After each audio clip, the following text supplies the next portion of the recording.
시청자 여러분 안녕하십니까? 다양하고 풍부한 자동차 정보와 지식을 유익하고 재미없게 들려드리는 자동차 교육 방송. 안녕하세요. 저는 자동차 평론가 류청입니다. 안녕하세요. 자동차 칼럼니스트 이동입니다. 반갑습니다. 오랜만입니다. 네, 정말 오랜만입니다. 저희가 마지막으로 자동차 교육 방송 영상을 올렸던 게 한 3개월 정도 전이죠. 그렇죠. 그것도 이제 스튜디오에서 녹화한 거는 아니었고 네. 집 캠프를 가서 수다 떨었던 내용을 정리해서 올렸던 게 그게 마지막이었었죠. 네, 뭔가 좀 자유롭고 편안한 분위기에서 좀 다양한 정보들을 이렇게 전달해 주십사 하는 여러분들 의견도 있었기 때문에 저희가 한번 시도를 해봤었는데 나름 또 저희는 재미있게 네. 또 촬영을 하고 이야기를 했었습니다. 그래서 여하튼 오랜만에 돌아왔고요. 그 지난 3개월 동안에 무슨 일이 있었냐면 뭐 다 둘 다 이제 뭐 여기 유청기 평론가 같은 경우는 제이슨 류.넷에서 네, 계속 소식이 올라오고 있었고 저는 이제 페이스북하고 인스타그램에 계속 소식을 올렸던 것처럼 놀고 먹진 않았고 여러 가지 자동차 일들을 했죠. 네, 그렇습니다. 좀 더 여러분들과 좀 자동차에 대한 정보들, 지식들을 공유할 수 있도록 여러 가지 활동들을 했는데요. 오랜만에 또 이렇게 여러분들과 함께 하는 자리에 나서게 된 것은 저희 또 최근에 또 재밌는 이슈가 있었기 때문이기도 하죠. 네, 많이 있었죠, 사실은 그 동안에. 네, 뭐 이런저런 차들도 그렇고 뭐 그러니까 미래에 대한 어떤 방향성 그런 것들을 얘기해 줄 수 있는 행사들도 우리나라에서 열리기도 했고 네, 또 독일에서는 우리는 이제 프랑크푸르트 모터쇼라고 기억을 하고 있지만 네, 이제는 그게 뮌헨으로 자리를 옮긴 네, 모빌리티 쇼가 있었죠. 네, 그렇습니다. 그래서 지난 주말까지 진행이 됐던 IAA 모빌리티 2021. 네. 예, IAA는 국제 모터쇼라는 뜻이고 그 동안에는 승용차 쪽은 프랑크푸르트에서 하고 상용차 쪽은 하노버에서 이렇게 한 해씩 이제 돌아가면서 진행을 했던 게 이제는 좀 더 모빌리티라는 좀 더 큰 개념으로 그 영역을 넓혀서 뮌헨으로 자리를 옮겨서 진행이 됐습니다. 뭐 좋게 말하면 그런 거고요. 정확하게 말하자면 먹고 살기 다들 힘든 거죠, 뭐 다들. 그렇죠. 그래서 다 묶어갖고선 이거니 저거니 다 묶어갖고서 한꺼번에 얘기하자는 건데 결론적으로 보면. 네, 그렇습니다. 그래서 오늘은 지난주에 있었던 이 뮌헨 모터쇼에 나왔던 여러 가지 차들을 놓고 주목할 만한 어떤 특징들 그런 것들에 대해서 좀 살펴보는 시간을 갖도록 하겠습니다. 일단 뭐 완성차 업체들이 참여를 좀 많이 안 한 그런 느낌이 좀 있었죠. 그렇죠. 그게 뭐 모터쇼라는 것 자체가 주목도가 떨어지는 것도 있었고요. 네, 근데 좀 아쉽기는 해요. 왜냐하면 이게 코로나 바이러스가 전 세계를 휩쓸기 시작한 이후에 거의 처음 열리다시피 한 글로벌 이벤트나 다름없었는데 그렇죠. 그런 거에도 뭐 브랜드의 정책상 나오질 않는다거나 그런 회사들이 많아서 좀 아쉽기는 했었습니다. 네, 그래서 오히려 자동차에 집중되는 어떤 모터쇼라기보다는 좀 모빌리티 쇼라는 그런 행사 이름에 또 어떻게 보면 또 좀 잘 맞는 그런 행사가 되지 않았나 싶기도 합니다. 네. 새로 나왔던 그런 컨셉트카들 그리고 새 차들을 중심으로 해서 좀 그런 차들의 특징들 한 번씩 살펴보도록 하겠습니다. 네. 브랜드 ABC 순으로 갑니다. 누굴 뭐 좋아하거나 뭐 싫어하거나 그래서가 아니라요. 자, 일단 가장 먼저 살펴볼 차는 아우디에서 내놓은 컨셉트카죠. 그랜드 스피어 컨셉트카를 좀 살펴보도록 하겠습니다. 세단이잖아요, 얘도. 그렇습니다. 네. 세단이면서도 약간 아우디가 좀 잘 이렇게 만들어내고 있는 어떤 그란 투리스모 성격의 세단이라고 볼 수가 있겠죠. 그러니까 그게 주로 이제 A7에서 비롯된 네, 약간 쿠페 스타일의 스포티한 개념의 장거리를 주행할 수 있는 편하게 달릴 수 있는 네, 그런 개념인 거죠. 네. 그런 개념의 차를 좀 전동화 시대에 맞춰서 네. 전기차의 성격을 가진 그런 차로서 좀 럭셔리 세단을 구현을 했을 때 어떤 모습이 될 것인가 이런 거를 기술적인 측면이라든가 어떤 디자인 측면이라든가 그런 측면에서 이렇게 컨셉트카로 구현을 한 차라고 할 수가 있겠습니다. 일단 크잖아요. 그래서 이게 네, 그랜드라는 이미 들어간 것처럼 상당히 크고 아름다운, 크고 아름다운 그런 개념의 컨셉카죠. 네, 그래서 길이가 5.35m고 네, 그래서 지금 현재 팔리는 아우디 A8, A8 네, 그거의 롱휠 베이스보다도 더 크잖아요. 네, 그렇습니다. 휠베이스가 뭐 3m가 넘고요. 네. 그런 크기도 상당히 좀 어떤 압도적인 그런 느낌을 주는 그런 정도의 크기이기도 하지만은 이 차에서 제일 포커스를 맞춘 부분은 어떻게 보면 실내 공간이라고 할 수가 있을 것 같습니다. 좀 개념이 좀 달라지는 것 같아요. 그러니까 어쨌든 다들 이제 레벨 4 수준의 자율주행차를 고민을 하는데 네, 그 자율주행차가 나왔을 때 어떻게 인테리어 공간을 구현을 할 것인가라는 게 사실은 여러 자동차 회사들의 고민이긴 하거든요. 네, 그렇습니다. 그러니까 전통적으로 운전석이 있고 앞을 보고 앉는 거에서 벗어나는 공간이 되니까. 네, 근데 얘는 그래도 그런 거를 많이 따라갔다고 생각이 들어요. 네, 네. 그러니까 아직까지는 그런 그동안에 있었던 자동차의 어떤 개념 그걸 그대로 살려내는 네. 그런 느낌이라는 거죠. 네. 한 가지 주목할 만한 점은 길이가 5.3m나 되고 휠베이스가 3m가 넘는 그런 아주 초대형 세단의 어떤 크기를 가지고 있지만은 제 실내 공간은 2+2 좌석 구성의 컨셉을 가지고 있다라는 점을 들 수가 있겠습니다. 그래서 대형 세단이라고 하면은 흔히 뒷좌석을 상석이라고 생각을 하기 마련이고 실제로 그런 식으로 차를 구성을 해서 내놓는데 이 차 같은 경우에는 상석을 뒷좌석이 아닌 앞좌석 쪽으로 이제 맞춘 그런 컨셉이 되겠습니다. 네. 그것도 신기한 거예요. 그러니까 쇼퍼 드리븐이라고 하는 전통적인 그 대형 세단의 이미지가 아니라 앞좌석을 럭셔리하게 더 꾸미고 앞좌석에 탄 사람을 더 이렇게 뭐랄까 장거리 주행이나 그런 것들을 즐길 수 있게 하는 네. 그런 컨셉이었던 게 되게 좀 신기했던 것 같아요. 네.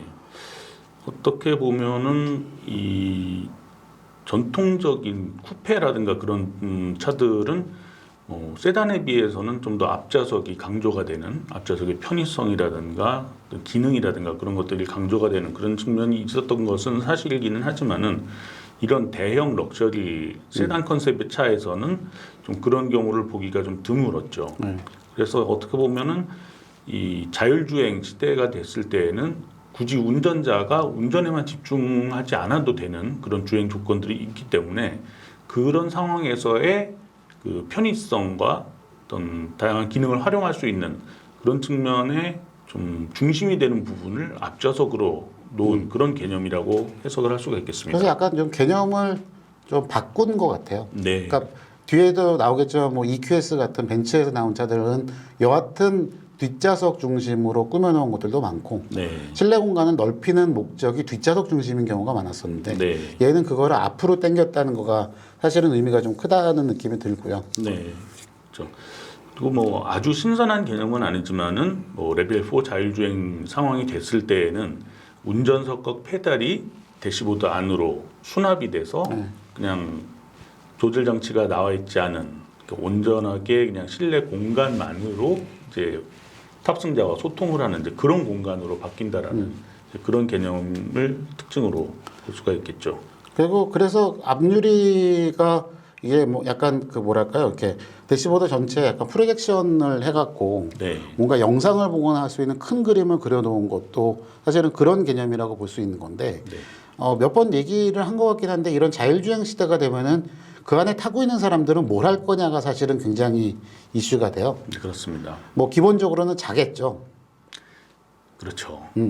자고 장거리 가면서 뭐 하겠어요. 편하게 쉬는 거면 이제 자연스럽게 그거에 이어질 수 있는 게 뭐 안마 시트가 들어간다거나 뭐 건강검진을 한다거나 그런 것들을 할 수가 있는데 그거에서 엔터테인먼트를 뭐를 즐길 수 있느냐도 되게 이슈가 될 수 있으니까. 그렇습니다. 그래서 전면 유리를 전체에다 다 프로젝션을 하는 그런 스크린으로 활용한다는 개념은 사실은 지금 이 그랜드 스피어에도 있었지만 뒤에 나오게 될 그 폭스바겐의 그 이번에 소형차 나왔던 거 아이디 라이프. 아이디 라이프 같은 경우도 앞쪽에 프로젝션 스크린이 올라오는 방식이 되니까 네. 그런 것도 사실은 같은 개념이 아닌가 싶어요. 네, 그렇습니다. 그러면서도 이 차에서는 좀 실내 공간의 좀 소재 그리고 디자인 이런 부분들을 뭔가 좀 쾌적한 느낌이 드는, 그러니까 아늑한 느낌이 드는 그런 소재와 어떤 그 디자인으로 구성을 했다는 것들도 좀 눈길을 끄는 부분이기도 합니다. 그리고 이게 보면 요즘에 나오는 전기차들은 그러니까 다들 이제 스펙에는 별로 관심이 없어요. 우리도 네. 지금 스펙 얘기를 안 하고 있는데 네네. 배터리가 120kWh가 들어가고 그걸로 뭐 1회 충전으로 750km 이상 갈 수 있고 이런 거는 그냥 당연하다는 듯이 깔고 가거든요. 네네. 그렇죠. 그래서 그런 것들은 좀 재미있는 부분이었었고요. 특히 그 MMI라고 하잖아요. 네네. 아우디가 어떤 기기 인터페이스, 멀티미디어 인터페이스 같은 경우도 터치리스라고 해서 이것도 결국은 제스처 컨트롤이나 다름없어요. 네. 그러니까 그런 걸로 이제 반응을 해서 조작을 하게 하는 것도 결국은 운전대가 사라진 시점에 사람이 자동차와의 인터페이스를 어떻게 조작할 것이냐에 대해서 되게 여러 가지 고민들을 하고 있다는 얘기가 되겠죠. 네, 그렇습니다. 아까도 말씀을 드렸지만 어떤 공간의 어떤 아늑함이라든가 좀 넓은 느낌을 강조하기 위해서 저는 이제 수어사이드 도어 방식을 채택을 하고 있다. 그런 부분들도 좀 눈여겨 볼 만한 부분이고요. 갈 길을 봅니다. 넘어가시죠. 네, 그러시죠. 자, 이제 다음에 살펴볼 차는 BMW i 비전 서큘러입니다. 네. 이거 처음에 볼 때 무슨 생각 들었어요? 이거 동영상으로 사실은 공개한 거를 저도 그때 실시간으로 봤나 하면 녹화된 거를 봤나 그랬는데. 네, 저는 그냥 사진과 기사로 접해서 동영상 못 봤는데 좀 재미있는 부분들이 영상을 통해서 더 재미있어 보이는 네. 그런 것들이 있으셨을 것 같은데요. 이게 오늘 저희가 늘 늦게 녹화를 하나로 이러고 있습니다. 네. 네. 근데 이거 보면서 저는 딱 그 옛날에 크리스 뱅글 시절에 네. 그 크리스 뱅글이 만들었던 지나 컨셉트카 있잖아요. 네.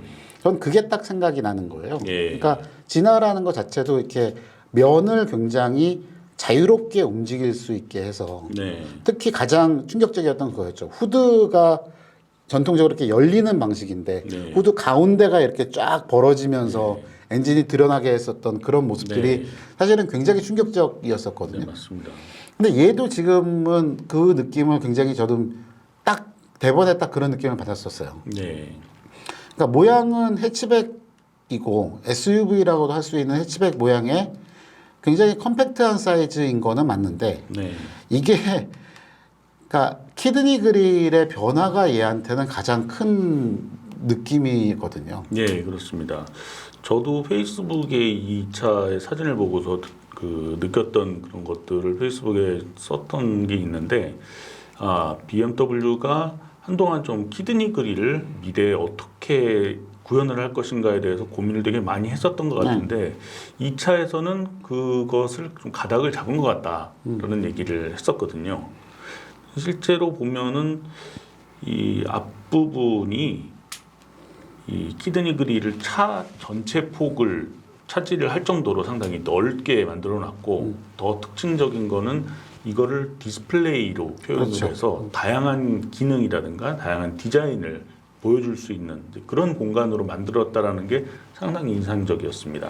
그러니까 어떤 면에서 보면 우리한테는 익숙할 수도 있어요. 왜냐하면 기아 자동차는 현대자동차가 사실은 그동안에 최근 한 4, 5년 동안 네. 4, 5년 동안 라지에타 그릴을 계속 확장하면서 헤드라이트랑 통합하려고 하는 모습들을 사실은 굉장히 많이 보여왔거든요. 네. 그래서 그거가 이번에 나온 스포티지 같은 경우도 그 호랑이 코 모양의 그릴의 라이트가 이 그 DLR로 확장된 경우잖아요. 네. 그러니까 그런 거에 사실은 완전 끝장 버전? 네. 약간 그런 느낌이 드는 거예요. 네. 한편으로는 뭐 BMW가 그런 식으로 얘기를 하지 않았지만은 저희 세대 그나마 좀 익숙했던 좀 아주 옛날에 5 시리즈나 3 시리즈 같은 경우에는 트윈 서클 헤드램프를 달고 이제 그릴이 가운데 부분만 이렇게 그렇죠. 있었던 얇은 것이 거가 있었죠.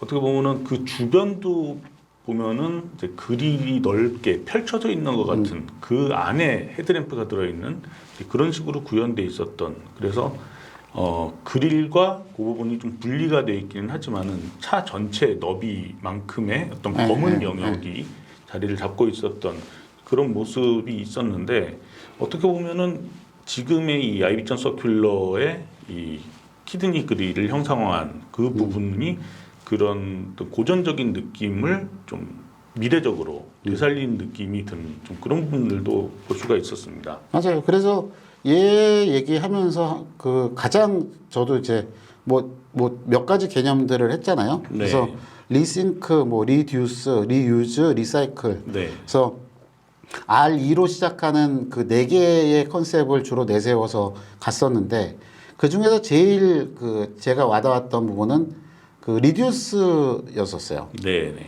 그래서 소재를 축소하고 종류를 축소하는 거에 가장 쇼킹했던 게 엠블럼이에요. 네. 사실은 그 바이에른의 푸른 하늘과 알프스의 흰색 눈을 상징하며 또 프로펠러를 상징했던 그 BMW의 마크 네, 그 엠블럼을 그냥 후드에다가 새겨버린 음각으로 새겨버린 네. 형태가 되니까 네.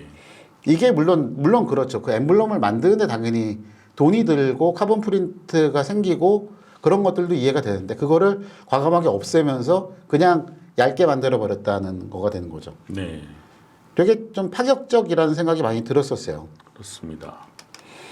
그러면서 재료들은 100% 재활용을 하겠다라고 네. 했었으니까. 100% 재활용한 소재를 사용을 하고 그리고 이 차가 이제 수명이 다했을 때는 100% 재활용이 가능하도록 만들었다라는 이제 그런 개념. 이게 서큘러라는 게 어떻게 보면은 이제 순환 개념을 갖고 있는 단어이기 때문에 이제 그런 그 이 차의 특징을 차의 이름에 반영을 한 게 바로 아이비전 서큘러라고 볼 수가 있을 것 같습니다. 그래서 흔히 말하는 대로 뭐 흔히 이제 서스테이너빌리티라는 지속 가능성 얘기가 네, 모든 브랜드에서 다 나오고 있고 지금 화두처럼 돼 있는데 그거를 BMW식으로 풀어낸 게 아이비전 서큘러가 아니었나 네. 그 생각을 좀 들었었어요. 예.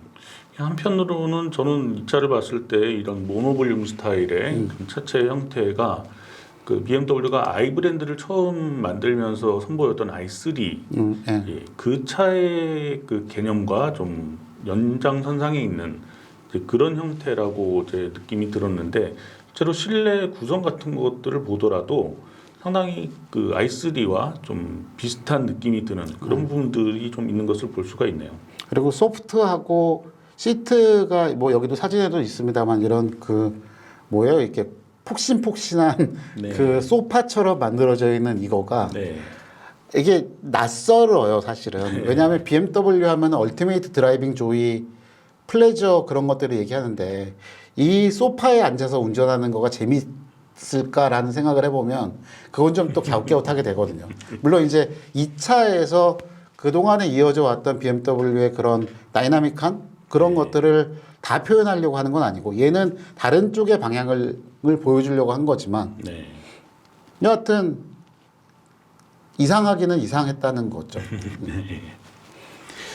예, 그런 어떤 시트의 뭐 소재라든가 어떤 형상이라든가 이런 부분들의 특징을 보면은 앞서서 아우디의 컨셉트카에서도 볼 수 있던 것처럼 뭔가 실내 공간을 조금 더 자율주행 시대에 걸맞게 좀 편안하고 안락하고 쾌적하고 그러니까 약간 좀 휴식을 중심으로 생각을 해서 그런 꾸민 그런 느낌이 좀 들기도 합니다. 네. 그리고 여기 이제 센터페시아나 스티어링 휠 같은 경우 이제 3D 프린트로 아예 만들어낸 거였고 네.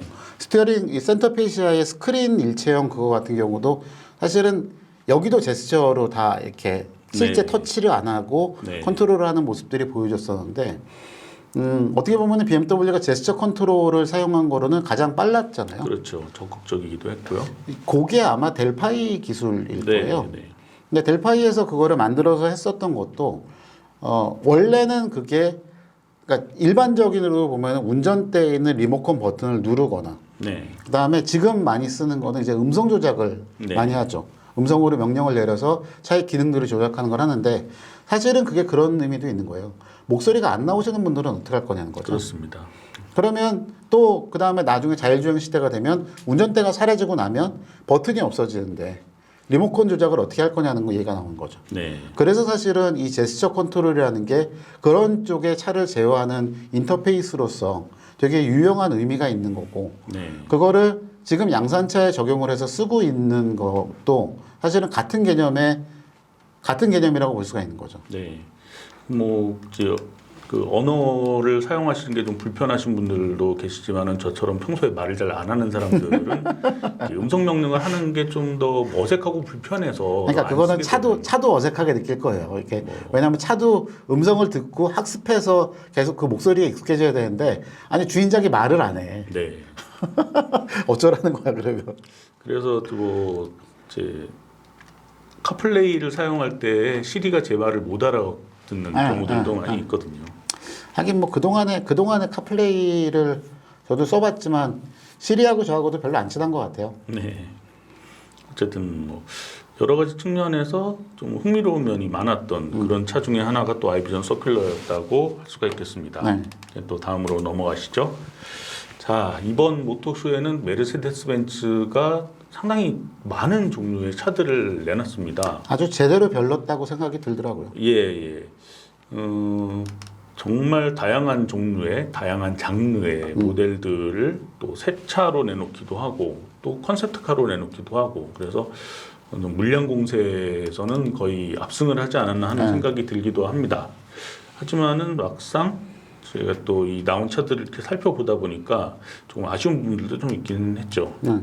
일단 지금 페이지에서 나와 있는 차들이 EQB하고 그다음에 EQE. EQE죠. 네. 그러니까 저는 이 차들이 어떻다라는 얘기를 하기 전에 벤츠는 도대체 이제 브랜드를 어떻게 정리할 건지가 되게 궁금해요. 그렇습니다. 그러니까 기존에 있었던 A, B, C, D로 나가는 그다음에 세단 같으면 그렇게 가고 SUV 같으면 G가 붙고 네. 그다음에 뭐 GL이 붙느냐 뭐 그다음에 거기 뒤에 사이즈가 붙어서 나가는 클래스 구별을 하고 그런 것들을 계속 해왔는데 전기차 그다음에 고성능 브랜드는 AMG가 있으니까 네. AMG를 붙이느냐 혹은 AMG의 전용 모델인 GT냐 그런 것들을 갖고선 나눠놨던 것까지는 이해가 되는데 계속 지금 EQE 나오고 EQB 나오고 EQA 나오고 네. EQS 나오고 EQ 브랜드에서 A, B, C, D, E를 맞춰가고 있거든요. 네.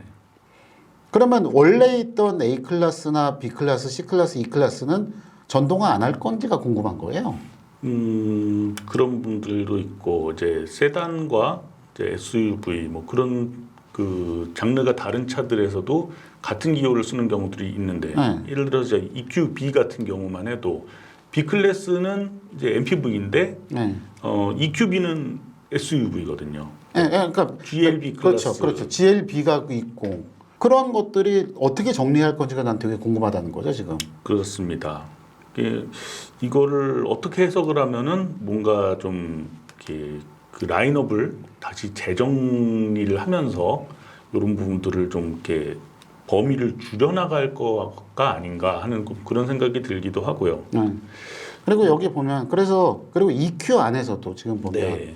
EQA하고 EQB까지 뭐 EQC까지는 SUV의 포맷을 갖고 있는데 네. EQS는 세단이잖아요. 네. 그리고 EQE도 세단이죠. EQE도 세단이잖아요. 그러니까 어떻게 할 거냐? EQS는 SUV 안 나올 거예요? 그러게 말이면 난 어떻게 할 건지 되게 궁금해요, 진짜. 뒤에도 나오겠지만은 그 이번에 나온 컨셉트 마이바흐 EQS 같은 경우에는 걔는 또 SUV잖아요. 네, SUV죠. 상당히 조금 앞으로가 어떻게 정리가 될지 참 궁금해지는 부분이기도 합니다. 여하튼 그래서 나왔던 차 얘기로 다시 돌아가 보면 EQS가 사실은 관심이 많이 가겠죠. 네네. 그래서 EQS는 이제 이미 올해 말이면은 이제 우리나라에도 들어와서 판매가 될 예정이고 이번에 나온 EQE 같은 경우에는 EQS에 이어서 전기차 전용 플랫폼을 쓴 두 번째 모델입니다.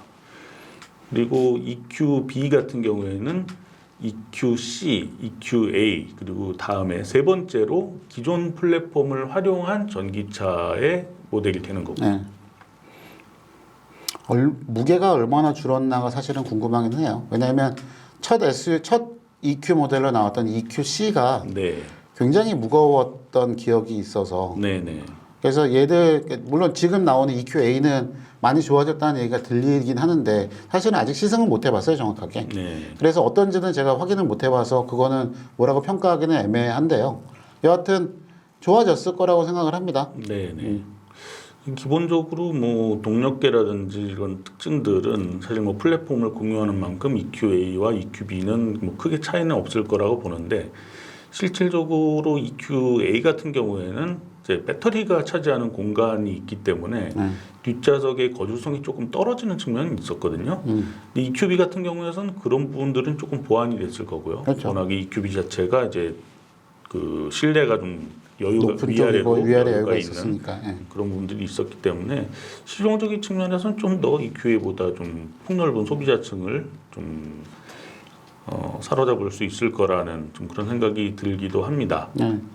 그래서 EQE 같은 경우는 이거 많이 팔릴 것 같아요. 얘가 만약 나오게 된다고 그러면. 네, 사실은 EQS 같은 경우는 약간 좀 진짜 벤츠하면 S클래스라는 이미지도 있고 그렇죠. 뭐 가격대가 S클래스랑 비교해서 만만치 않더라도 그거는 팔릴 차이긴 한데 네, 어떻게 보면은 대중성을 갖고 많이 팔아야 되는 차는 실제로는 EQE가 될 가능성이 크거든요. 그렇죠.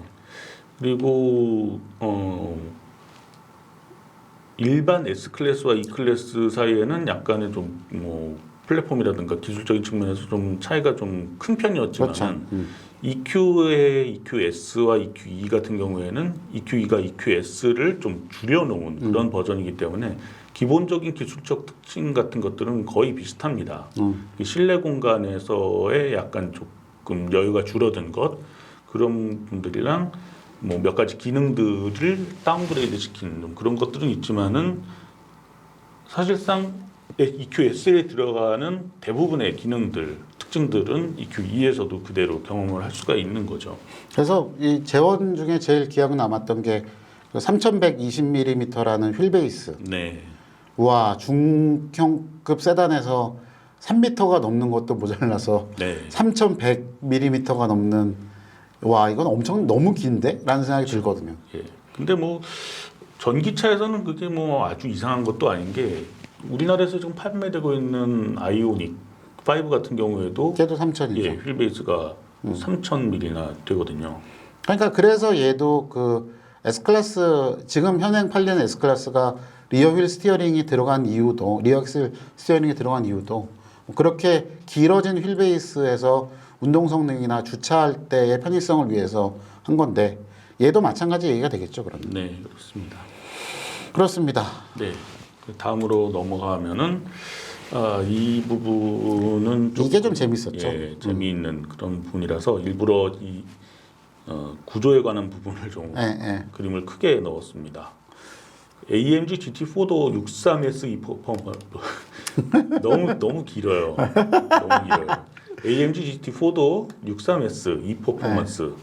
E-퍼포먼스라는 이름을 붙은 AMG 모델은 이제 처음 등장을 한 거죠. 그래서 어쨌든 4리터짜리 바이터보 엔진이 일단 포함이 되고 네, 이거는 뭐 AMG를 비롯해서 뭐 벤츠가 두루두루 잘 써먹고 있는 엔진이기도 하죠. 네, 그리고 앞쪽에는 어쨌든 엔진 옆에는 벨트로 돌아가는 스타터 모터 제너레이터가 들어간 네네.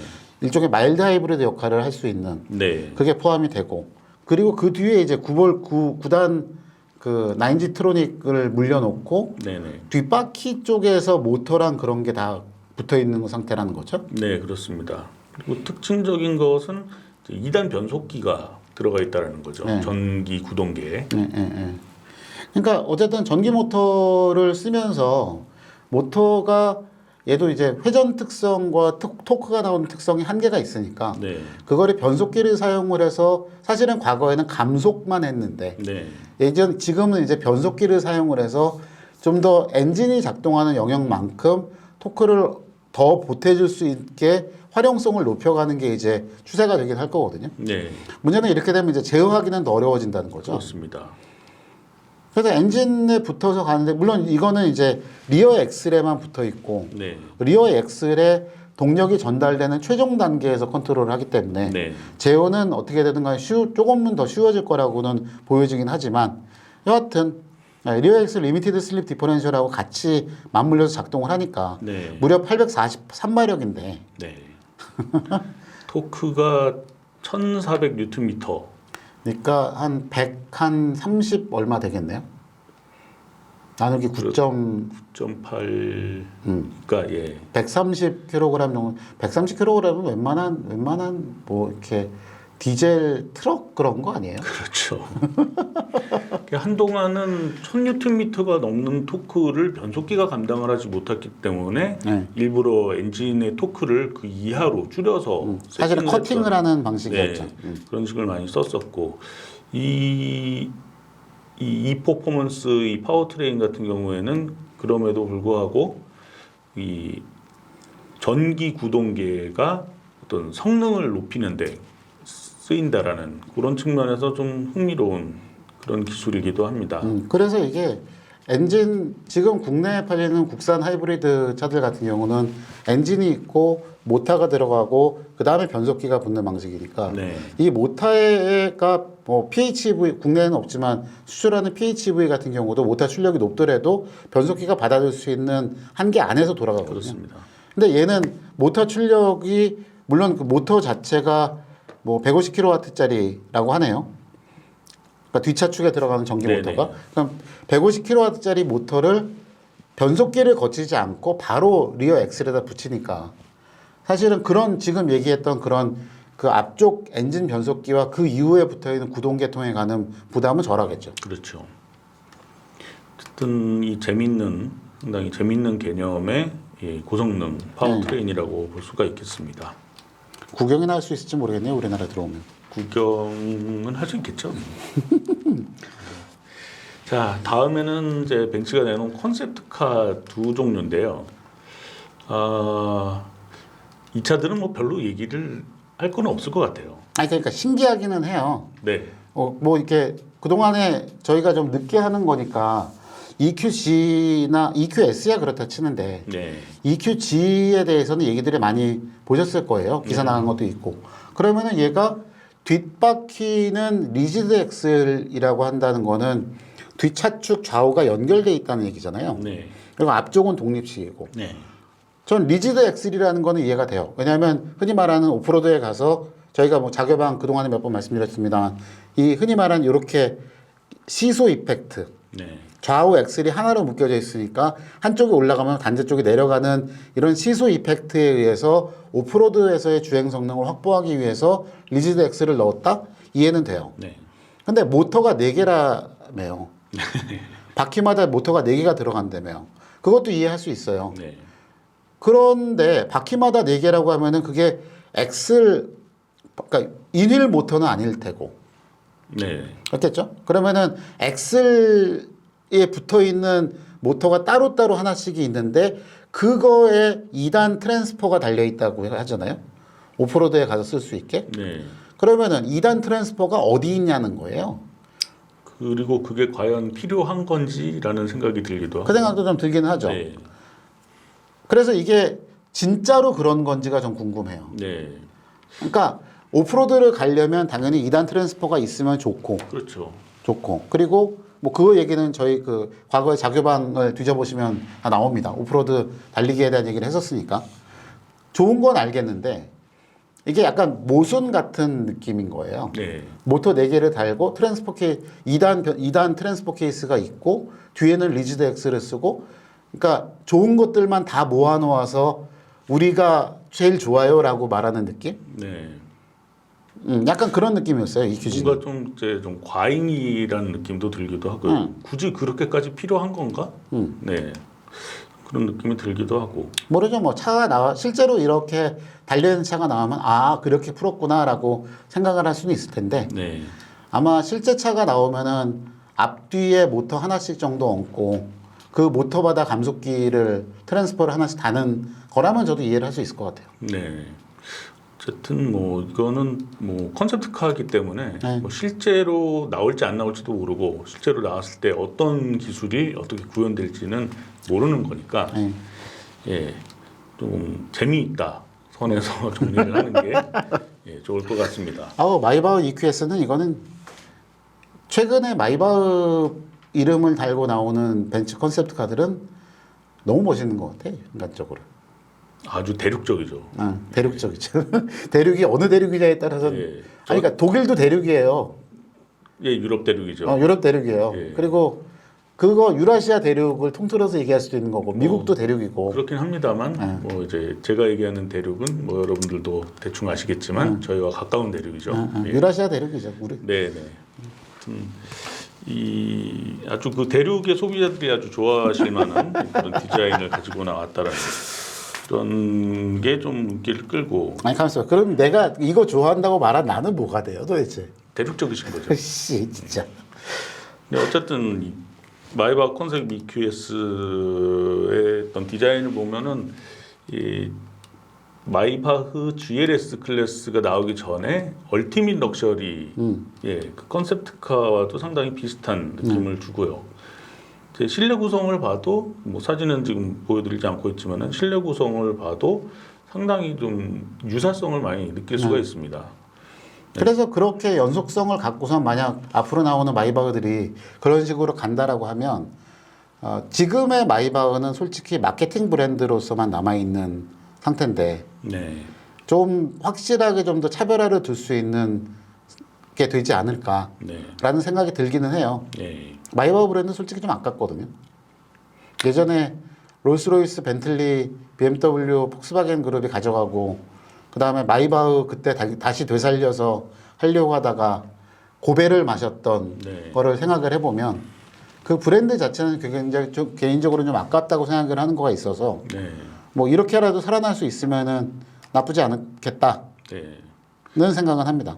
뭐 어쨌든 지금은 메르세데스 마이바흐 브랜드가 그때 독립 브랜드로 있을 때보다는 훨씬 더 잘 팔리고 있으니까요. 네. 그런 흐름을 좀 이어나갈 수 있고 쇼퍼 드리븐 카로서의 어떤 역할에 충실한 그런 차들을 만들어 나가겠다라는 그런 의지들을 계속 보여주고 있는 그런 차가 되는 거죠. 그래서 한편으로는 좀 아쉬운 건 뭐냐면 메르세데스 벤츠라는 브랜드가 약간 메스티지화 되는 건 아닌가? 네. 그런 걱정도 좀 들기는 해요. 네. 물론 이제 그쪽 입장에서는 이제 브랜드를 확장한다라는 얘기를 하면서 A 클래스를 포함한 CLA를 포함한 그런 소형차들도 굉장히 많이 내놓고 있고. 네. 그래서 그것들이 많이 팔리고 볼륨 면에서 보면은 그룹사 기준으로 10등 안에 들어온 지가 지금 꽤 됐거든요. 몇 년 됐거든요. 그래서 많이 팔리는 거는 좋은데 많이 팔린다는 거는 사실은 프리미엄 쪽에서 보면 희소성이 떨어지는 거니까. 그렇죠. 그러면 그 희소성이라는 부분을 메워주기 위해서 더 하이엔드로 올라간 그런 마이바흐 브랜드가 생긴다면 그러면은 이해는 할 만하다는 거죠. 네, 네. 그렇습니다. 뭐 그러니까 브랜드 개념이라든가 뭐 포지션 차원에서. 그런 차원에서는 이제 그렇게 얘기를 할 수가 있을 것 같고 뭐 컨셉트카니까 뭐 외형만 가지고 이제 얘기를 한다고 했을 때에는 SUV의 외형을 가지고 있지만은 EQS라는 이름에서도 알 수 있는 것처럼 차체 아랫 부분, 그러니까 어떤 그 아키텍처는 먼저 소개됐던 EQS 세단의 그런 아키텍처를 활용을 해서 그걸 SUV 형태로 만든 그런 차라고 볼 수가 있겠습니다. 그래서 한편으로는 마이바흐 컨셉트 EQS라는 이름을 달고 있지만은 실질적으로는 EQS SUV의 어떤 형태를 먼저 보여주는 그런 프리뷰 모델의 성격도 지니고 있는 차라고 할 수가 있겠죠. 그렇습니다. 그렇습니다. 예, 다음으로 넘어가겠습니다. 르노군요. 네, 어떻게 보면은 우리나라에서도 접할 수 있을지도 모르겠다라는 생각을 하게 만드는 가장 우리나라의 일반적인 대중차 소비자들과 좀 연결되기가 가장 쉬운 브랜드의 제품이기도 합니다. 뭐 르노 메간에 대해서는 사실은 여러 가지로 얘기가 있었으니까요. 네네. 실질적으로 이제 메간 이테크 이 차는 실제로 판매될 모델입니다. 양산이 예정돼 있는 모델이고 실제의 어떤 동력계 구성, 뭐 배터리 용량 이런 부분에 대한 자료들도 다 발표가 됐습니다. 그래서 흔히 말하는 제너레이션 2.0 네. CMF-EV 플랫폼이라는 걸 사용한 첫 번째 모델이 되는 거고요. 그렇습니다. 근데 그거를 그래서 신기한 거예요. 이게 아까 앞에서 다른 브랜드 할 때도 얘기했지만, 그러니까 이런 순수 전기차 플랫폼을 쓰면서 그 차의 이름은 메가느라는 일반 모델의 이름을 썼다라고 하면 네. 사실은 르노가 향후에 완전 전기차로 돌아서겠다라고 발표를 해도 네. 그거는 그동안에 팔고 있었던 모델들을 다 전동화돼서 만들어서 내놓으면 되는 거거든요. 그렇죠. 연속성이 네, 연속성이 있게 되는 거죠. 그러면 소비자 입장에서는 내가 늘 타왔던 클리오야. 그러면 클리오를 사면서 단순히 파워트레인이 내연기관에서 전기차로 바뀐 것뿐이면 되니까. 네. 그러면은 사실은 접근하기가 편한데 네. EQ가 따로 생기고 이트론이 따로 생기고 하면은 복잡해진다는 거죠. 그렇죠. 그러니까 뭔가 좀 어떤 벤츠의 확장 전략 가운데에서 그런 다양한 파워트레인이라든가 아키텍처라든가 그런 것들을 적용을 하다 보니까 좀 혼란스러운 면들이 있는데 그런 것과 비교를 했을 때는 이 메간 이테크처럼 기존에 있던 모델들의 모델 이름에 연속성을 가져간다는 거는 소비자들이 느낄 수 있는 그런 혼란스러움을 좀 줄일 수 있는 한 가지 방법이 될 수도 있겠습니다. 그러게요. 그래서 근데 그래서 얘는 좀 양산에 가깝다라고 생각을 해서 그런지 인테리어도 굉장히 양산에 가까워요. 네네. 좀 칭찬인가? 여러 가지 뭐 대표적으로 예를 들 수 있는 게 이제 도어에 있는 파워 윈도우 스위치 이런 네. 부분들은 이미 그 판매 중인 차에 그대로 쓰이고 있는 것들을 활용을 하고 있는 거고요.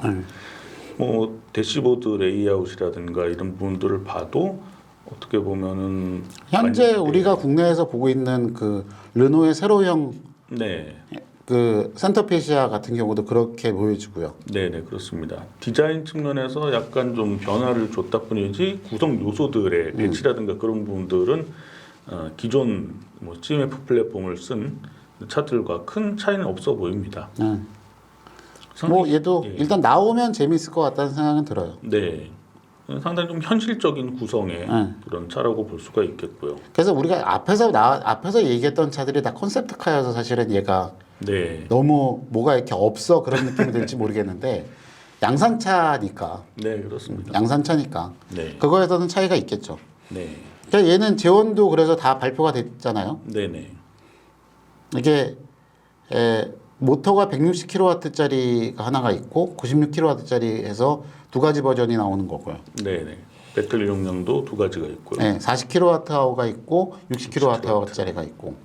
르노에서 강조를 하는 것은 1세대 전기차라고 할 수 있는 조회와 비교를 했을 때 배터리의 에너지 밀도가 상당히 높아졌다. 뭐 20% 높아졌다는 얘기를 하니까요. 네네.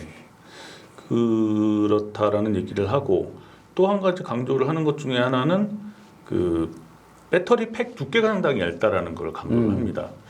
배터리 팩을 일반적인 전기차들에서 이제 파우치를 이렇게 세워놓은 형태의 셀을 넣고 그거를 다시 모듈로 만들기 때문에 두께가 어느 정도 좀 두껍게 나올 수밖에 없는데 이 메간 이테크에 들어간 배터리도 LG 네. 거를 사용을 한다고 그러는데 LG와 이렇게 협력을 해서 상당히 얇은 배터리 팩을 만들 수 있었다라고 주장을 합니다. 그래서 뭐 배터리팩 두께가 뭐 110mm라는 얘기가 있긴 하던데 네네. 110mm는 이 정도 되는 거잖아요. 그렇죠. 우리가 전에 그 현대차 쪽 EGMP 같은 거 보면은 한 15에서 16cm 정도는 됐었던 것 같거든요. 네네. 그거랑 비교해 보면 사실은 4, 5cm 차이가 별거 아니라고 할 수 있는데 네. 그게 4cm가 바닥이 낮아지면 실내 공간이 4cm가 그만큼 확보되는 거거든요. 그렇죠. 그러면은 그거는 같은 차 높이에서 어쨌든 차가 높아지면 무게중심도 올라가고 처리할 수 있는 게 많아지는데 차를 높이지 않고도 실내 공간을 충분히 확보할 수 있다는 얘기가 되니까 네. 패키징 차원에서 굉장히 도움이 되죠. 네, 그렇습니다. 그래서 뭐 평평한 실내 바닥을 갖추고도 뭐 충분히 머리 위 공간을 확보할 수 있다라는 그런 측면이 이제 메간 이테크의 뭐 장점이라면 장점일 수가 있겠죠. 네. 근데 한 가지 좀 아쉬운 거는 뭐 여러 가지 뭐 배터리 측면에서 좋아진 점들도 있지만은 충전 시스템은 조금 충전 속도가 이렇게 크게 개선되어 보이지는 않는 것 같아요. 그러니까 이게 어쨌든 완속 충전이 다양한 종류로 받아들인다는 거는 네, 그거는 뭐 어느 국가를 근데 국가별로 가더라도 사실은 그 전원의 헤르츠도 주파수도 맞춰야 되고 하는 것들이 있어서 네. 실제로 충전이 그러니까 뭐 몇 암페어에 몇 킬로와트를 받아들인다고 해서 다 되는 건 아니거든요. 네. 근데 그런 것들을 보게 돼도 DC 최고가 130킬로와트라고 하는 거는 사실은 좀 느리죠. 그렇죠. 최신 어떤 충전 시스템을 갖춘 차들에 비하면은 그렇게 뭐 자랑할 만한 얘기는 아니죠. 그러니까 800볼트 시스템들을 쓰면은 많이 올라가면은 뭐 270 킬로와트라든가 뭐 300킬로와트까지도 간다 뭐 그런 얘기들 하고 네. 최대 400킬로와트 얘기를 하는 경우도 있었으니까. 네. 그러니까 그거랑 비교하면 사실은 그러니까 DC 직류 충전할 때 충전 전압이 좀 낮은 거는 좀 그거는 효율이 좀 낮은 거는 좀 아쉬운 부분이긴 해요. 네. 예. 대신에 이제 뭐 완속 충전을 이제 다양한 규격의 충전기와 맞물릴 수 있게 그렇게 만들었다는 거는 사실 유럽에서는 어드밴티지가 될 수 있어요. 그렇죠. 뭐 유럽에서는 다양한 종류의 완속 충전 그 장치들이 다양하게 보급이 돼 있기 때문에 어디 가서 꽂아도 쓸 수 있다라는 것은 장점은 될 수 있겠지만은 국내 여건하고는 또 많이 다르기 때문에 만약 이 차가 뭐 수입이 된다든가 아니면 국내에서 생산을 한다든가 그랬을 때는 큰 메리트로 작용을 할 것 같지는 않습니다. 여하튼 뭐 들어오겠냐 싶기는 해요. 한편으로는 그러니까 예. 르노 메가는에 대해서 그렇게 수입 얘기가 있었는데 지금 르노 삼성이 수입 얘기를 거의 안 하고 있다 보니 네. 그 부분에 대해서는 좀 아쉬운 부분이 있는 거고요. 네. 또 르노 그룹의 전략적인 그런 문제들과도 맞물려 있기 때문에 어떻게 될지는 좀 상당히 미지수입니다. 네. 네. 그렇고요. 네. 르노에서 또 나왔죠. 네. 그러니까 이거는 뭐 차적인 관점에서는 뭐 크게 주목할 만한 건 아닌데 모빌라이즈라는 이 르노 그룹이 그 라이드 헤일링 서비스 승차 공유죠. 예, 브랜드로 출범을 한 게 이제 모빌라이즈입니다. 여기서 이제 리모라는 처음으로 이제 실제 자동차를 가지고 운영하는 라이드 헤일링 서비스의 수단으로서 내놓을 차가 이제 모빌라이즈 리모라는 차입니다. 이 차는 이 중국 차예요. 네, 그 르노가 한 10년쯤 전에 중국의 장닝이라는 자동차 업체와 제휴를 해서 그 전기차 조인트 벤처를 만듭니다. JMEV인가? 예. JMEV. 네네. JMEV라는 그 조인트 벤처 업체를 만들어서 이제 거기에서 만든 차예요. 중국에서도 아직은 시판되지 않고 아직 예약 판매만 하고 있는 그런 차고, 일반적인 좀 디세그먼트, 그러니까 중형 세단이죠. 중형 세단급에 해당되는 차인데, 순수하게 이 라이드 힐링 서비스 전용으로만 운영이 되는 그런 차입니다. 그래서 순수 전기차를 네, 그렇습니다. 라이드 헤일링 서비스 전용 모델로 만들어서 네. 발표했다는 게 사실은 의미가 있는 거죠. 그렇죠. 그리고 유럽에서도 어떤 자동차 브랜드가 뭐 직접 나서서 이런 라이드 헤일링 서비스를 전용으로 제공을 하는 케이스들도 아직은 많지가 않은데 르노가 거기서 조금 앞서서 이제 진행을 하겠다. 이제 그런 얘기를 했다라는 점에서 좀 주목할 필요가 있습니다. 그래서 되게 신기한 게 그 부분인 것 같아요. 그러니까 기존에 만들어서 판매하던 차를 라이드 헤일링용으로 공급하는 게 아니라 네. 그게 아니라 얘는 전용 모델을 만들어서 갖다가 쓰겠다라고 얘기한 거가 사실은 되게 네. 신기한 부분인 것 같아요. 네. 그리고 뭐 일부러 공개는 하진 않지만은 이게 중국 차라는 말이죠. 이 중국 차인데도 유럽에서 서비스를 하겠다라는 게 서비스를 하겠다라는 그런 것들이 어떻게 우리 입장에서는 약간 좀 중국차 하면은 약간 좀 선입견 같은 것들도 있고 그런데 실제로 뭐 이 운영이 돼봐야 알 수 있겠지만은 르노 쪽에서는 그게 큰 문제가 되진 않는다라고 판단을 했기 때문에 이렇게 쓰는 게 아닌가 싶은 거죠. 되게 개방적이라는 생각이 들어요. 네네. 왜냐하면 똑같은 라이드 헬링 서비스를 운영을 하면서 그거를 르노의 현지 판매되고 있는 차를 뭐 그 차들이 몇 대가 될지 모르지만 100대, 200대라도 공급을 할 수 있으면 네. 그러면 만들어서 파는 게 낫지 않냐라고 생각을 할 수 있는데 네. 그게 아니라 그거보다 훨씬 더 싼 중국에서 차를 만들고 그 차를 갖고 와서 서비스를 제공을 하겠다라고 하는 거는 굉장히 파격적인 거죠, 사실은. 네, 네.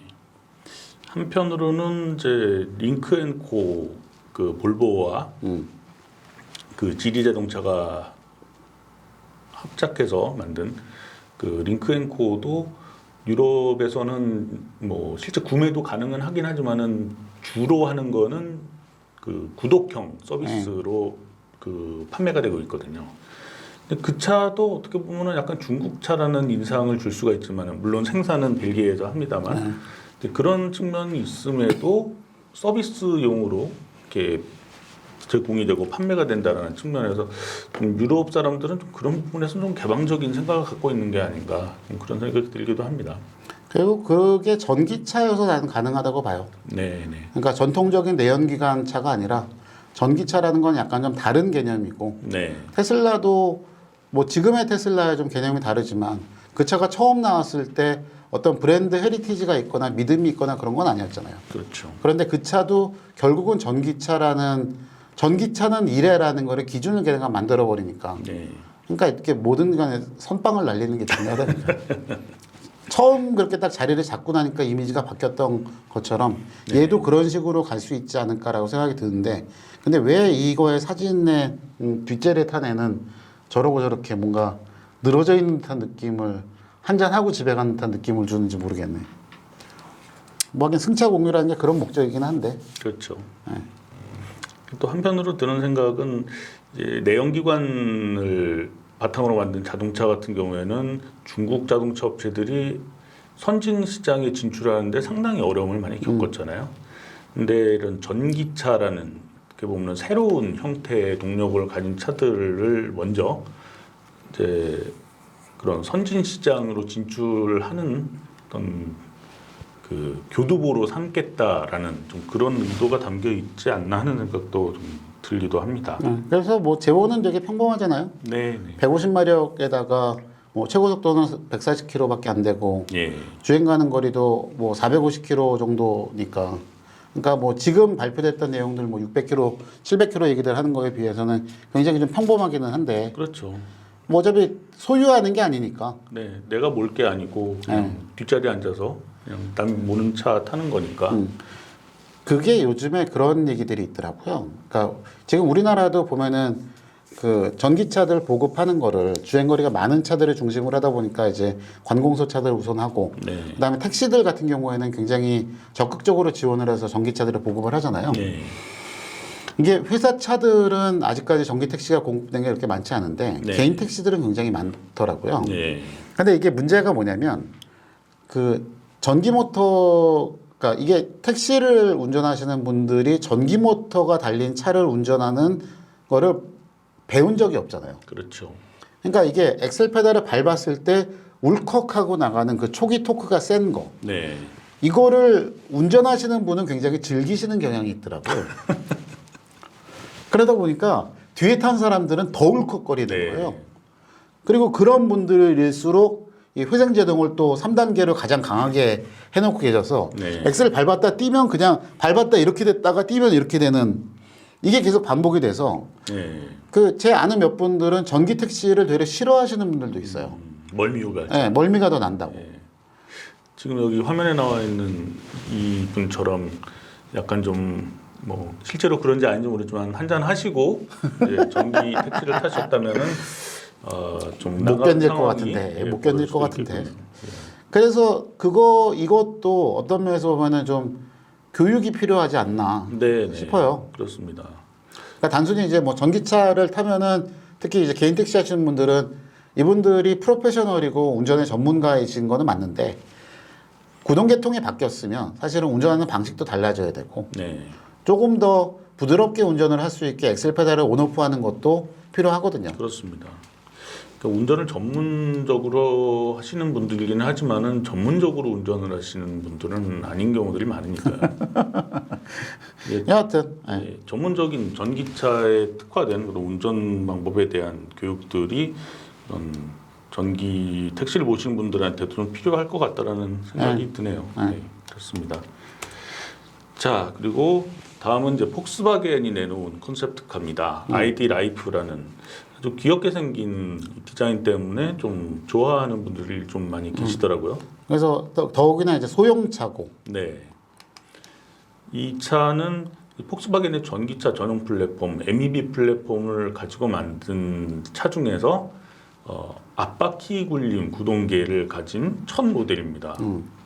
그 동안은 이제 뒷바퀴 굴림을 바탕으로 뒷바퀴 굴림 모델도 있고 앞바퀴에 모터를 더해서 사륜구동으로 움직이는 이제 그런 베리에이션까지는 나와 있는 상태였는데 거기에서 조금 더 작은 사이즈로 가고 구동 모터를 앞바퀴를 굴릴 수 있도록 구성을 한 그런 구성이죠.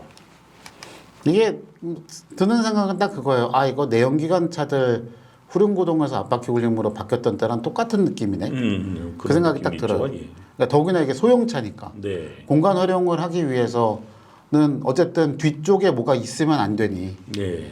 바닥에다가 여기 뭐 사진에도 있습니다만 바닥에다가 배터리 까는 거는 그러려니 하는데 뒷차축 위에 모터가 들어가 있다는 거는 물론 뭐 앞 트렁크를 쓸 수도 있겠지만 네. 일반적으로 볼 때 뒷 트렁크가 넓은 게 사람들이 익숙하니까. 그렇죠. 그리고 뒷 트렁크가 넓고 바닥이 낮다는 거는 그 시트를 폴딩했을 때 쓸 수 있는 공간도 훨씬 더 넓다는 얘기가 되니까 그렇습니다. 그 개념에서 보게 되면 전기차도 앞바퀴 굴림이 나오지 않을까 했는데 그게 여기서 이렇게 보여지네요. 네, 그렇습니다. 근데 이제 일반적으로 전기차에서 뒷바퀴 쪽에 모터를 주로 싣는 이유는 뭐였죠? 어쨌든 후륜구동으로 가게 되면 후륜구동으로 가게 되면 운동 성능을 더 확보할 수 있다는 거가 있고 그리고 이 배터리와 모터를 왔다 갔다 하면서 라인도 줄일 수가 있잖아요. 네, 그리고 엔진룸 쪽으로 이것도 무게 배분의 문제이긴 한데 그렇습니다. 결국은 무게 배분이라는 게 운동 성능이랑 연관이 되는 거라 네, 사람이 승차하는 공간을 포함을 해서 무게 중심에 가장 가깝게 넣을 수 있는 게 좋거든요. 네, 근데 얘는 지금 딱 이 그림에서 보이는 것처럼 모터가 앞 차축보다 앞쪽에 있는 형태가 되니까 네. 그야말로 앞바퀴 굴림이에요. 네, 그렇습니다. 그리고 일반적으로 뒷바퀴 쪽에 그런 동력과 관련된 그 유닛들을 집어 넣었을 때는 상당히 좀 부피가 커지기 마련이거든요. 뒤쪽 서스펜션 구성이라든가 그런 부분들과 맞물렸을 때에는 덩치가 커지기 마련인데 앞바퀴 굴림 방식으로 만들므로써 조금 더 컴팩트한 구동계 구성을 만들 수가 있고 그것 때문에 더 오히려 뒤쪽 공간을 더 넓게 활용을 할 수 있는 그런 여지가 생기는 거죠. 그리고 결정적으로 그런 것 때문에 싸지죠. 네, 네, 그렇습니다. 싸게 많이 만들 수 있는 차가 되는 거라고 생각이 들어요. 네, 그래서 뭐 가격 얘기 나온 거 보면은 뭐 2만에서 2만 5천 유로. 네. 그러니까 대충 2,700만 원에서 한 3,500만 원 선 정도. 예, 근데 배터리가 57kWh 배터리를 넣는다고 그랬거든요. 네, 57kW짜리 배터리를 넣고 2,700만 원에 만들 수 있느냐?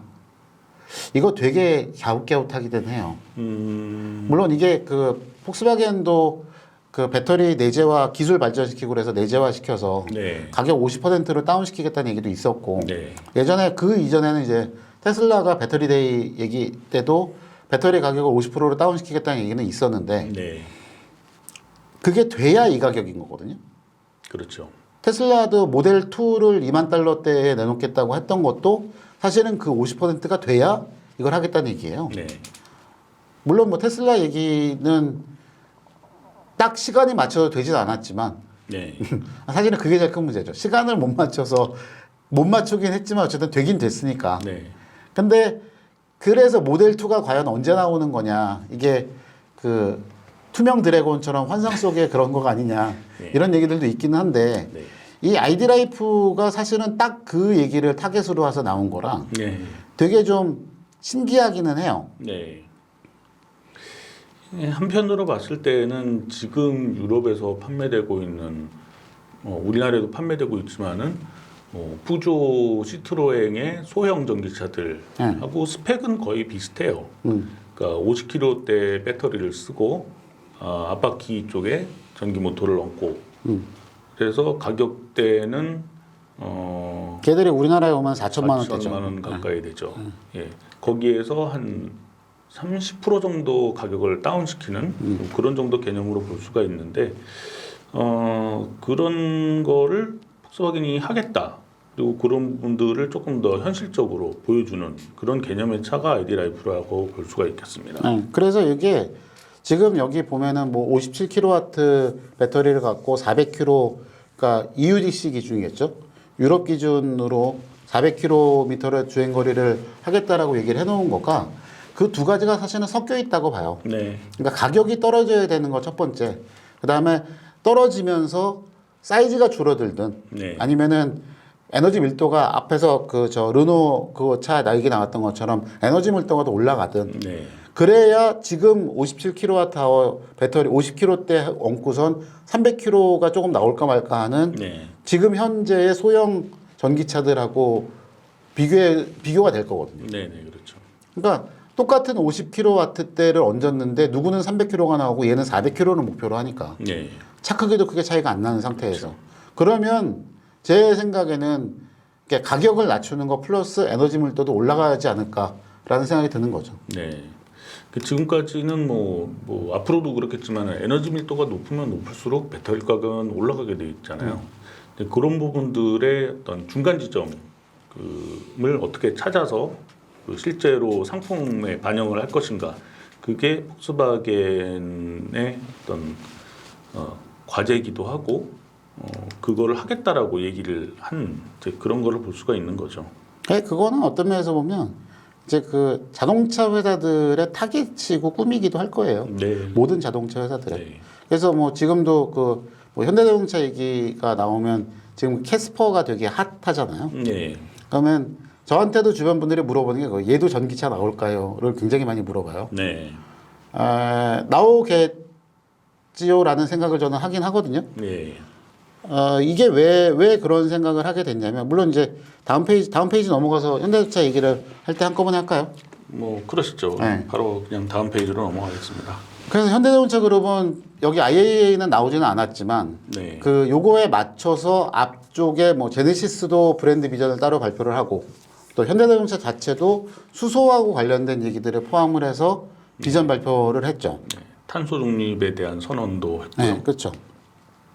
근데 제가 그 과정을 전체를 쭉 보면서 느꼈던 거는 뭐냐면, 그러니까 앞에 이제 캐스퍼 전기차 얘기가 나오게 되면 그거랑도 맞물리게 되는 건데, 앞쪽에서 제가 계속 다른 회사들은 뭔가 순수 전기차 브랜드와 원래 있던 기존 차들의 모델과 이렇게 섞이는 거가 되게 따로 놀고 있다는 얘기를 했잖아요. 예. 근데 지금 현대차는 일단 제네시스만 보더라도 모델명을 전기차하고 그걸 나누질 않았어요. 네, 그렇습니다. 그래서 GV60는 그냥 GV라는 그 제네시스 플러스 벌스타일이라는 이름이 붙은 SUV로 순수 첫 전기차 플랫폼이 나온 거고, 네.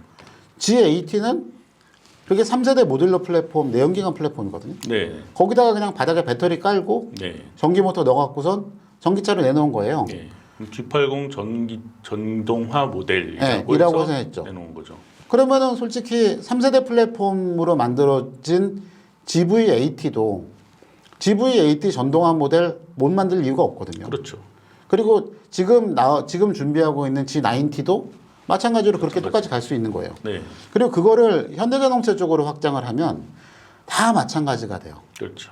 지금 3세대 플랫폼으로 바뀌어 있는 것들이 소나타, 아반떼, 투싼인데 걔네들 다 전기차 그대로 만들어낼 수 있다는 얘기가 되는 거고요. 네. 그러면 무슨 얘기가 되냐면 아이오닉 브랜드는 그야말로 전기차 독자 모델들인 거예요. 네. 아이오닉 5, 6, 7이 다. 네. 그게 아이오닉 6가 세단 형태로 나온다고 그래서 그게 소나타를 대체하는 게 아니라 네. 그냥 아이오닉 6인 거죠. 네. 그래서 얘네들은 완전 전기차 플랫폼을 활용한 걸 갖고선 쭉 만들어서 가고, 그러면 이 GMP2가 나와도 아이오닉 브랜드 안에서 계속 소화를 시키면 되고, 네. 당장 앞으로 몇 년 동안은 뭐 이제 2세대 모델들이 나오게 될 그랜저라든가, 그러니까 3세대 플랫폼을 써서 만들어질 그랜저라든가, 그 다음에 펠리세이드라든가, 호나 같은 경우만 해도 역시 마찬가지로 그냥 모듈러 플랫폼이니까 네. 걔들도 전기차 만들어서 내놓으면 되거든요. 그렇죠. 그럼 되게 깔끔하게 정리가 돼요, 얘는. 네. 그런 거랑은 사실은 차이가 있는 거가 차이가 있다고 저는 보여지는 거예요. 네. 물론 이게 아이디 라이프가 얘가 폴로를 대신하지는 않을 거거든요. 그렇죠. 얘는 아이디라는 순수 전기차 브랜드 안에서의 네. 모델이니까. 그러면 이게 다시 얘기가 돌아가면 캐스퍼 같은 경우도 사실은 안 나올 가능성은 없는 거죠. 네. 나올 가능성이 충분히 있는 거예요. 네. 근데 나올 가능성은 있는데 나오게 됐을 때 가격을 과연 경 SUV라고 생각하는 그 한계 안에서 맞추려면 지금 우리 얘기한 것처럼 2,700만 원에서 3,500만 원 선에서 네. 딱 요 스펙 안에서 나와야 되는 거예요. 네. 그렇지 않으면 차가 예쁘건 어떻든 간에 팔리겠냐는 거죠. 그래서 경차를 전기차로 만들었던 사례가 없었던 건 아니죠. 그렇죠. 기아 자동차가 레이를 가지고 전기차를 만들기도 했었고 쉐보레 스파크 EV도 있었고요. 그래서 패키징상으로 그 전기차를 경차로 만들 수는 얼마든지 있는데 문제는 그 정도 크기 그리고 그 정도 실용성을 가진 차들을 이제 소비자가 이제 설득력 있게 구매할 수 있는 건 가격대를 맞출 수 있느냐 없느냐 그게 더 중요한 거니까요. 그리고 문제는 가격대도 가격대지만 사실은 우리나라에서 경차에 대해서 사람들의 요구 네. 정도가 굉장히 커요. 그렇습니다. 그러니까 뭐 몇 번 얘기한 것 같긴 하지만 일본 같은 경우만 해도 경차를 타고선 고속도로를 타지 않거든요. 그렇죠. 그거는 그냥 로컬에서 도심용으로 쓰고 네. 지역에서 쓰는 용도로 타기 위해서 사는 차가 경차인 거예요. 네. 그러면 멀리 지방 갈 때는 어떻게 하느냐? 대중교통을 이용해서 가죠. 기차를 네. 타거나 뭐를 타거나 이런 식으로 가는 거예요. 근데 우리나라에서는 경차 타고 부산도 가고 서울 사는 사람 부산도 가고 뭐 네. 저라고 해서 안 그러겠습니까마는 네. 애들 데리고 부산도 몇 번 가고 네. 그랬었는데 그러다 보니까 경차를 갖고 전기차로 만들어서 주행 가는 거리가 300km고 200km다 라고 하면 납득이 안 되는 거죠. 네. 못 쓰는 거예요, 그 차는. 네. 어떤 그 사용자들의 어떤 그 차를 쓰는 패턴이라든가 환경이라든가 그런 부분들이 사실은 우리나라에서는 좀 맞지가 않는 그런 부분들이 있어서 네. 좀 그런 어려움도 있기는 합니다. 그래서 이게 그 어떤 면에서 보면 앞에서 얘기했던 거 캐스퍼의 전기차가 나올 거냐라는 면을 생각을 해보면 나올 수는 있을 거예요. 그러면 가격이 비싸겠죠. 그렇죠. 3천만 원대가 될 가능성도 있고요. 네. 3천만 원대가 되더라도 주행 가는 거리가 300km를 넘느냐는 건 또 다른 얘기인 거죠. 네. 그게 경차기 때문에 사실은 그런 거예요. 네. 패키징상의 문제가 있기 때문에. 그러면 걔는 2,500 여기 아까 폭스바겐 아이디 라이프에서 얘기했던 것처럼 한 2,700만 원 정도 가격에 주행 가는 거리는 한 300km 언더 그 정도 선에서 사는 거를 도심용으로 쓰겠다. 라고 하면 굉장히 적합한 네. 합리적인 선택이 될 수도 있는 거죠. 그리고 그것을 이제 실제로 소비자들이 구매해서 쓰는 쪽보다는 카시어링이라든가 그런 식으로 잠깐씩 쓸 수 있는 그런 서비스의 하나로서 제공이 된다고 하면은 좀 더 설득력이 있을 수가 있을 거고요. 네. 그리고 지금 그래서 이게 현대차 이거 띄워놓고서 아무 얘기 수소 얘기는 아무것도 안 하고 있었는데 여하튼 캐스퍼 전기차에 대한 생각은 저희는 그렇고요.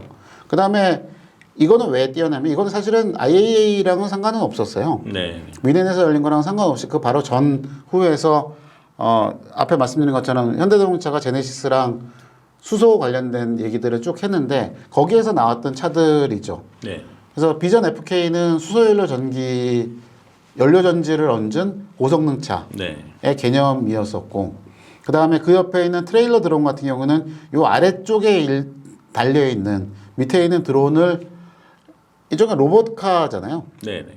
로봇을 어떻게 활용하느냐에 따라서 그 위에 뭐를 얻느냐에 따라서 활용도가 달라지는 일종의 자율주행 로봇으로서의 활용도를 얘기를 했었던 거죠. 네.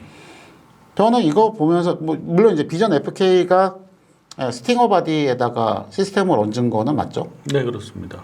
바디는 스팅어 바디죠. 네. 그리고 요거가 그 영상을 현대자동차 쪽 영상을 한번 보시면 그 영상 중에 뭐가 있었냐면 그 알버트 비어만 사장님이 프레젠테이션 한 것 중에 요 구조도가 잠깐 나와요. 네. 그러면은 뒷자리 부분에 탱크를 얹고 거기 네. 밑에 쪽에 연료전지랑 그런 거를 얹은 거의 미드십 형태의 네. 모델 구성을 갖고 있거든요. 네. 그게 사실은 현실적으로는 2열 시트 자리예요. 네네. 스팅어로 보면. 그러니까 얘는 그야말로 동력 계통을 테스트하기 위한 그런 테스트카의 개념인 거죠. 네. 뭐 한간에서는 지금 나와 있는 비전 FK 이 차가 그 스팅어의 보디를 얹고 있기 때문에 수팅어, 수소를 쓰는 스팅어다 그래서 수팅어라는 별명으로 불리기도 하는데 사실 바디는 큰 상관은 없는 거예요. 네, 그러니까 원래 흔히 말하는 뮬, 테스트 뮬이라고 네. 하는 것 자체가 껍질은 상관이 없어요. 네. 그러니까 이렇게 만들어 놓은 상태에서 얘가 운동 성능이 어떤지를 실제로 평가를 해보고 달려보는 게 중요하니까. 네. 그런 면에서 보게 되면 이걸로 미드십 스포츠카 만들면 돼요. 네. 네. 솔직한 얘기로. 요거에다가 앞에 지금 FR 구조처럼 생긴 거 바디 형태만 바꾸면 그냥 미드십 스포츠카 나오는 거예요. 그렇죠. 그리고 실제로 이거의 어떤 그 전기 관련 시스템은 이제 리막 거를 쓰고 있잖아요. 네. 리막의 기술을 사용한 그런 시스템을 쓰고 있는데 리막이 만든 차들이 전기 스포츠카면서 미드십 구성을 가지고 있죠. 그렇죠. 예, 그런 부분에서 이제 배터리와 어떤 수소 연료전지 스택의 위치 뭐 그런 것들을 조금 바꾼 그런 개념으로 봤을 때는 스팅어의 바디 안에 들어있는 그 시스템 자체는 미드십 구성인 게 맞는 거죠. 네. 그리고 그 연료전지 자체도 그러니까 고출력을 뽑아낼 수 있는 상태가 되는 거잖아요. 네, 이거는 좀 의미가 좀 남다르죠. 네, 그렇죠. 그러니까 지금 그날 이 발표할 때도 100kW급의 출력이 나오는 거는 현재 넥소에 쓰이는 것보다 한 20에서 30% 정도 부피를 줄인 상태로 네. 만들고 그 다음에 대형 트럭용으로 들어가는 200kW급은 부피가 한 50% 정도 늘어난 상태로 가게 되면 그러면 지금은 저 액시언트 수소 FC EV 스위스에 나가 있는 것들이 100kW급인 넥소의 연료전지를 2개를 넣어서 쓰고 있는데 네, 그게 아니라 그걸 하나로 줄이면서 패키징을 더 줄일 수 있게 되면 네, 그럼 그 자리에 연료 탱크를 수소 탱크를 더 넣든 네, 아니면 짐을 더 싣든 가능성이 더 좋아지는 거거든요. 그렇죠. 활용성이 더 넓어지는 거예요. 그리고 거기에 나왔던 것들이 100kW급짜리 킬로와트짜리 출력의 연료전지를 100개를 연결을 해서 기가와트, 메가와트급의 발전소로 활용한다는 얘기도 있었거든요. 네, 네, 그러면 그거는 진짜 건물용이 될 수도 있고 네, 어떤 특정한 마을을 위한 발전소가 될 수도 있는 거거든요. 네, 이거는 저도 그런 질문을 많이 받아요. 넥소 후속 모델은 언제 나오느냐? 네, 일단 나온 지 3년 된 차가 새 차가 나올 가능성은 적겠죠. 네. 페이스리프트 정도는 나올 가능성이 있더라도 새 차가 나오게 되면은 걔는 한 4, 5년 더 있어야지 나오지 않을까요? 그렇죠. 아무래도 일반적인 자동차보다는 좀 모델 수명이 좀 길다고 봐야 될 거고. 네, 그렇게 되면 2018년에 뭐 한 2024년? 2023년? 그때쯤 나올 거니까 그거는 저는 차가 어떤 게 나오는지는 별로 중요하다고 생각하진 않아요. 네, 그리고 지금 이 FK로 만들어진 거로 수소 연료 전기를 쓴 스포츠카를 사실은 먼저 나올 수도 있다고 보거든요. 네, 그런 것들이 나오게 되는 것보다도 저는 되려 그날 그 행사를 보면서 제일 크게 느꼈던 거가 연료전지 시스템을 과연 어디까지 개선을 할 건가? 네, 가격을 얼마까지 낮출 거고, 그리고 생산을 얼마나 빨리 할 수 있게 할 거며, 그리고 내구성을 얼마나 높여서 네, 몇만 킬로까지 쓸 수 있는, 몇십만 킬로까지 쓸 수 있는 연료전지를 언제 내놓을 것인가가 사실은 이거의 핵심이라고 좀 보여지는 거죠. 네. 그리고 한 가지 드는 생각은 꼭 우리가 연료전지를 자동차에 국한해서만 생각하는 거는 좀 한계가 있는 생각이다. 좀 그런 생각이 많이 듭니다. 실제로 이 행사 때 발표했던 여러 가지 내용들을 보면은 이게 굳이 그 이동 수단에 대한 얘기들이 많이 나오긴 했지만은 이걸 활용하는 방법들이 어떤 것들이 있다라는 것들을 보여주는 것들도 상당히 비중이 컸거든요. 아니 그리고 막말로까지는 아니지만 그 요즘에 우리나라가 그 3,000 배수량 3,000톤급 잠수함 네. 새로 만들어 진수했잖아요. 네네. 그리고 진수하고선 거기 작년에 진수된 거 실전 테스트하면서 SLBM 잠수함 발사 네. 탄도미사일 발사했잖아요. 거기에 들어가는 거가 지금 걔가 디젤 엔진을 쓰기는 쓰는데 네. 거기에 들어가는 거가 배터리가 리튬이온 배터리가 들어갔어요. 거기도. 네. 거기에 이 연료전지 쓰면은 굉장히 좋아집니다. 네, 네. 완전 자망할 수 있는 거의 원자력 자망 수준으로 갈 수 있거든요. 네. 그러면 그것만 해도 사실은 굉장히 크게 써먹을 수 있는 데가 많아요. 네. 항공기 쪽에 가도 마찬가지고, 네. 그 다음에 선박 쪽으로 가면, 물론 잠수함 얘기를 제가 예로 들긴 했습니다만, 실제로는 일반 배에도 쓸 수 있고, 네. 기차도 마찬가지거든요. 네. 그러니까 요즘 보면은 뭐 KTX나 그런 거는 다 전기로 움직이니까 네. 그러려니 하는데, 디젤 기관차들 있죠. 네. 원래 디젤 기관차가 사실은 걔네가 하이브리드잖아요. 그렇죠. 디젤 엔진이 돌리는 거가 바퀴를 구동하는 게 아니라 네. 디젤 엔진은 발전을 하고 전기 모터가 구동하는 거잖아요. 네. 그거 디젤 엔진 드러내고 연료전지 얹으면 돼요. 네. 그러면 걔네들도 친환경적인 교통수단으로 바뀌는 거거든요. 그렇죠. 할 수 있는 게 굉장히 많아요. 네. 그래서 이 얘기를 한 3년 동안 해오고 있는데 아무도 안 믿고 있는 게. 뭐 수소 관련된 얘기는 뭐 나중에 또 할 기회가 있을 것 같고요. 예. 이 정도에서 이번에 나온 차들에 대한 얘기는 마무리를 하도록 하겠습니다. 물론 그것도 있어요. 지금 나온 것들이 다 전기차고 뭐 수소 전기고 뭐 미래에는 어떻게 되고 탄소 제로가 어떻게 되고 하는데 알다시피 저희들은 내연기관을 기반으로 이 바닥에 들어왔고 내연기관 차들의 기술 발전에 대한 것들도 계속 생각을 하고 있거든요. 그래서 그런 얘기들도 사실은 해볼 기회가 있을 거라고 생각을 합니다. 네. 이렇게 해서 이번 IAA 2021 미넨 모터쇼에 나온 새 차들 컨셉트카들에 대한 얘기를 한번 해봤습니다.